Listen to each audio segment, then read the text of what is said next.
A Páscoa passou recentemente e muitos relacionam esse feriado com chocolates ou com a morte de Jesus. Mas você sabe como que a Páscoa iniciou-se? Qual sua origem? Então, senta em volta da nossa fogueira e vamos conversar sobre isso.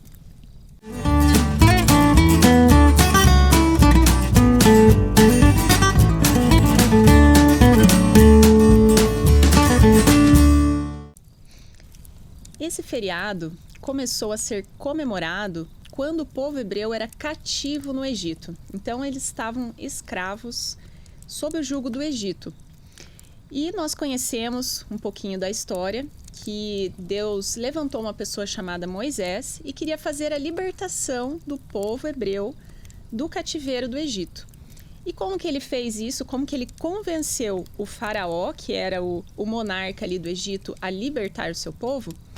Ele iria usar de 10 pragas, que são conhecidas como as 10 pragas do Egito. Mas antes que acontecesse a 10ª praga, que era a mais terrível, seria a mais difícil para o povo aceitar, e que seria a praga que definitivamente ia convencer o faraó e também os egípcios a libertarem o povo, Deus conversou ali com o seu povo e passou uma série de instruções que eles deveriam seguir e estar prontos e preparados, porque depois que acontecesse a 10ª praga, eles teriam que sair correndo dali. O próprio povo ia expulsar eles e falar: vão embora, por favor. O que era essa 10ª praga? Seria a morte dos primogênitos. Então, todos os primogênitos dentro do Egito, sejam homens ou sejam animais, iriam morrer naquela noite. E isso iria fazer com que o povo e o faraó libertassem definitivamente o povo ali. Então, o que eles deveriam fazer?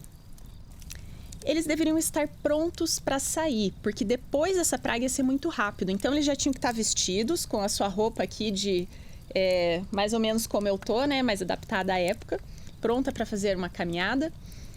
E eles já tinham que estar com o cinto colocado, com o cajado na mão, com seus pertences embrulhados, porque depois dessa praga seria muito rápido. Eles não seriam só libertados, eles seriam expulsos de lá. O próprio povo ia querer que eles fossem embora. Então, eles já deveriam estar com tudo pronto para sair o mais rápido possível. Eles também deveriam fazer uma ceia especial, uma ceia que viria a ser conhecida como a ceia de Páscoa. O que consistia essa ceia? Primeiro, eles deveriam separar ervas amargas. Então, imagina um agrião, alguma coisa assim que quando você come tem aquele sabor bem amargo. Por quê? Porque isso era para eles sempre lembrarem do amargor da escravidão. O quanto que foi difícil todos aqueles anos que eles foram maltratados, escravizados e até assassinados por aquele povo. Então, nos anos subsequentes, eles deveriam sempre comemorar ali na mesma época esse feriado. E iria começar com as ervas amargas, em que eles iriam relembrar o quão amargo foi a escravidão. Após as ervas amargas, eles também comeriam os pães asmos ou pães ázimos. E o que quer dizer essa palavra? Quer dizer que não tinha fermento. E por que o pão não tinha fermento? Também para relembrar desse momento de saída rápida do Egito. Porque ia ser tão rápido os últimos acontecimentos que não ia dar tempo do pão fermentar, deixar ele descansando, crescendo. Então, tinha que ser algo muito rápido. Então, fica aquele pãozinho bem fininho, sem fermento. Esses eram os pães que eles tinham que preparar e comer nessa ceia de Páscoa. E, por último, o mais importante era o cordeiro. Então, eles deveriam separar um cordeiro no dia 10 de Abib. O que é Abib? É o nome que eles davam para o mês. Então, o calendário nosso que a gente usa hoje não é o mesmo calendário que eles usavam na época.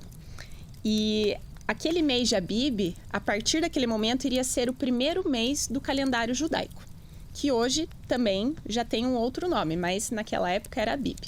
No dia 10, eles separavam um cordeiro.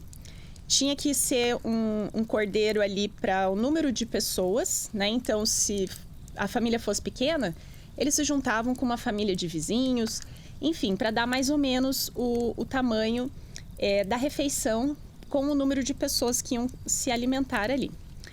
Esse cordeiro, ele também tinha que ter uma série de características. Ele tinha que ter 1 ano, ser macho, não poderia ter nenhuma mácula ali, tinha que ser perfeito, e nenhum osso dele poderia ser quebrado. Então, durante o processo de cozimento, ele tinha que ser assado completo, né? Não poderia quebrar nenhum osso nesse processo. Mas o principal que eles tinham que fazer, esse povo, eles tinham que coletar o sangue desse cordeiro, que eles iriam sacrificar e comer para fazer a ceia. E com esse sangue, eles iam passar nos umbrais das portas das suas casas. Então, aquela estrutura que fica em volta da porta, eles iam pegar o sangue do cordeiro e passar ali. E esse seria um sinal que naquela casa existia uma família que servia a Deus, servia ao Deus de Israel. Inclusive, uma curiosidade, para você que conhece as 10 pragas do Egito, cada praga tinha uma relação com os deuses egípcios. Era como se Deus estava dizendo, olha, eu sou o Deus verdadeiro e eu comando inclusive os seus deuses. Você acha que esse é um Deus que você está adorando, mas eu comando ele. Geralmente eles adoravam alguma coisa relacionada com a natureza e as 10 pragas foram relacionadas com esses deuses. Então, nessa última praga, os hebreus tinham que fazer esse procedimento. E esse procedimento faria com que o anjo da morte, que iria ali levar os primogênitos do povo, passasse por cima da casa. Ele iria pular aquela casa. E em hebraico, passar por cima quer dizer pesar, a palavra, que nós traduzimos como Páscoa. Então, por isso o nome do feriado Páscoa, porque quer dizer, na verdade, passar por cima, que é o que o anjo da morte iria fazer naquele momento. Ele ia passar por cima das casas das famílias que adoravam a Deus, que serviam a Deus. Outro detalhe que eles tinham que fazer, eles tinham que separar alguns desses pães asmos também para a viagem. Então, por 7 dias após a Páscoa, eles iriam comer somente pão sem fermento. E ao fim dos 7 dias, eles iriam fazer a festa dos pães asmos. Então, esse feriado, ele começava com a Páscoa, depois se seguiam 7 dias comendo somente pão sem fermento e também qualquer tipo de comida sem fermento, não poderia nem ter fermento na casa, né? Tinha que descontaminar tudo ali do fermento. Tinha toda uma maneira de fazer aquilo. E daí, ao fim dos 7 dias, se faria a festa dos pães asmos. Então, guarda esse detalhe, porque depois é importante quando a gente falar um pouco melhor da história de Jesus. Também foi estabelecido nesse momento a santificação dos primogênitos. Da mesma maneira que aconteceu ali a morte dos primogênitos do Egito, e o próprio povo de Israel era o primogênito de Deus, então sempre tem essa simbologia dos primogênitos, do primeiro filho. A partir dali, Deus pediu que o povo santificasse os seus primogênitos. E o que significava isso? Os animais, por exemplo, se o animal fosse puro, ou seja, o que quer dizer um animal puro? Na Bíblia existe uma lista dos animais puros, que eram os animais que o povo poderia comer, e dos animais impuros, que eles não poderiam comer. E também eles não usavam esses animais para fazer sacrifícios nos rituais ali religiosos. Então, se você tivesse um primogênito de um animal puro, ele deveria ser sacrificado. Se você tivesse um primogênito de um animal impuro, ele deveria ser resgatado. Como que fazia esse resgate? Através de um animal puro. Então, vamos pôr um exemplo aqui, para ficar mais fácil de entender. Vamos dizer que você tenha um jumentinho, que foi o primeiro jumento daquele animal, o primeiro filho, primogênito, que é isso que quer dizer a palavra. Para você manter esse primogênito, você teria que resgatar ele. Então, você tem que pegar um animal puro, um cordeiro, por exemplo, e fazer um sacrifício, você resgataria aquele animal. Veja que tudo isso pode parecer muito estranho para a gente, mas 2 pontos. Primeiro que naquela época, esse sistema de sacrifícios era extremamente comum. E, infelizmente, muitos dos sacrifícios em povos que não eram o povo hebreu eram sacrifícios humanos. Então, os pais sacrificavam os seus próprios filhos, para você ter uma ideia. E Deus, o Deus hebreu ali, foi o primeiro que falou, não, vamos acabar com essa prática, não existe mais sacrifício humano. mas eu vou permitir que vocês façam o sacrifício animal, também para a própria alimentação do povo depois. E um segundo ponto é que tudo isso que estava acontecendo ali, esses sacrifícios, eles tinham um significado muito forte. Eles estavam apontando para aquele que viria, o verdadeiro sacrifício, o verdadeiro cordeiro, que era Jesus. Mas vamos continuar aqui na questão da santificação dos primogênitos. Então, eu já falei dos animais puros e dos animais impuros. Mas e se fosse um filho? Ele também deveria ser resgatado. Então, os primogênitos, quando nascia um primeiro filho de um casal, eles sacrificavam um cordeirinho e assim eles resgatavam aquele primogênito. Era um ritual, uma maneira de mostrar que não iria morrer o seu primogênito, mas sim ia ter um sacrifício substitutivo, ou seja, aquele cordeiro ia substituir o filho.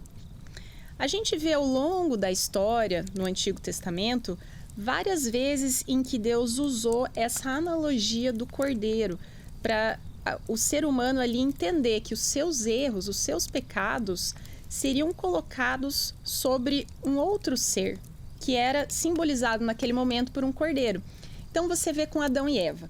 Quando eles tiveram o seu primeiro pecado ali, foram expulsos do Éden, Deus já sacrificou um cordeirinho para tirar a pele e dar vestes para Adão e Eva, porque eles estavam despidos e sentiram vergonha, inclusive vergonha de falar com Deus. Depois, mais à frente, nós temos a história de Abraão, em que Deus pede para sacrificar o seu único filho. Como eu falei, uma prática até comum naquela época. E quando ele vai fazer aquilo, Deus fala, não faz. Eu vou substituir. Não vai ser o seu filho que vai morrer. Vai ser aqui esse cordeiro. E daí o cordeiro vem e ele faz o sacrifício do cordeiro. E depois, ali na época de Moisés, Deus também passa uma série de rituais para o povo, em que quando ele pecasse, ele confessaria o seu pecado e colocaria ele sobre um cordeiro. E também faria o sacrifício daquele animalzinho. Então, tudo isso mostrando que o seu erro, ele será colocado sobre um outro ser. E é esse ser que vai padecer a morte que você merecia.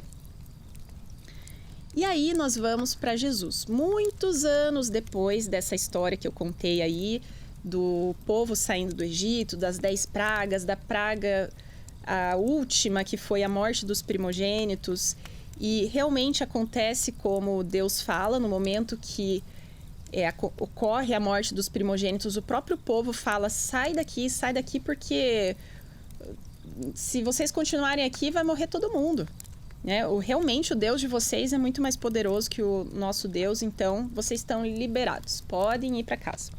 E eles mesmos expulsam, dão inclusive bens para os hebreus, para eles terem como se sustentar, vamos dizer assim, durante aquela viagem. E muitos anos depois, nasce Jesus. Nós conhecemos um pouco da história dele e principalmente nós conhecemos sobre a sua morte e ressurreição, sobre o seu sacrifício na cruz. E quando ele estava para ter a sua morte de cruz, a época em que eles estavam era exatamente a época da Páscoa. Veja que tudo isso não foi uma mera coincidência, era para simbolizar que ele era aquele cordeiro que iria morrer em substituição dos nossos pecados. Então, no feriado da Páscoa, ele tem a última ceia, inclusive os seus discípulos perguntam, Jesus, a gente vai fazer a ceia? Onde é que a gente vai fazer? E aí eles organizam uma ceia, que nós conhecemos como a última ceia. Na verdade, era uma ceia de Páscoa. Então, após a ceia, ele é traído, ele é crucificado numa sexta-feira. No sábado, ele descansa, o descanso da morte terrena. E no domingo, ele ressuscita.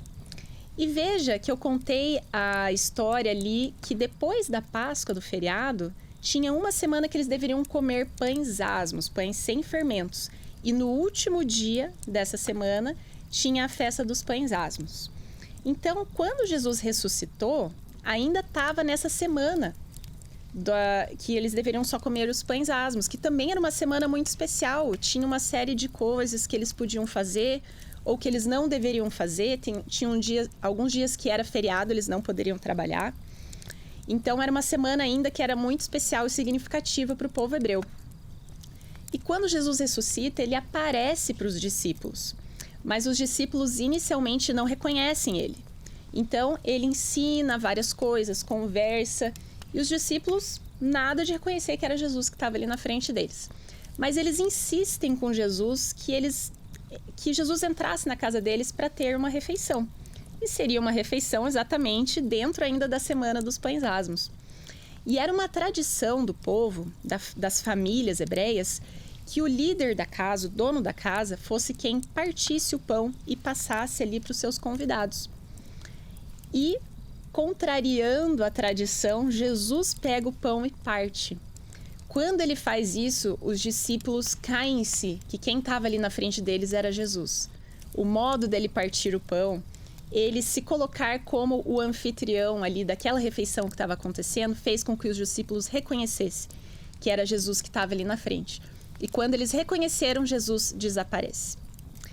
Então, eu espero que vocês tenham gostado de um pouquinho aí da história da Páscoa, desse feriado que quer dizer passar por cima, que inicialmente foi feito ali na saída do povo hebreu do Egito, mas que todos os detalhes apontavam para aquele que seria o Cordeiro verdadeiro, que era Jesus. Então, quando ele vem, ele cumpre todos os rituais e se coloca no local do Cordeiro e morre pelos nossos pecados.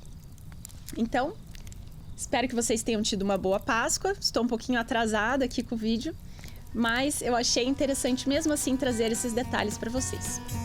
Então, até a próxima. Tchau, tchau!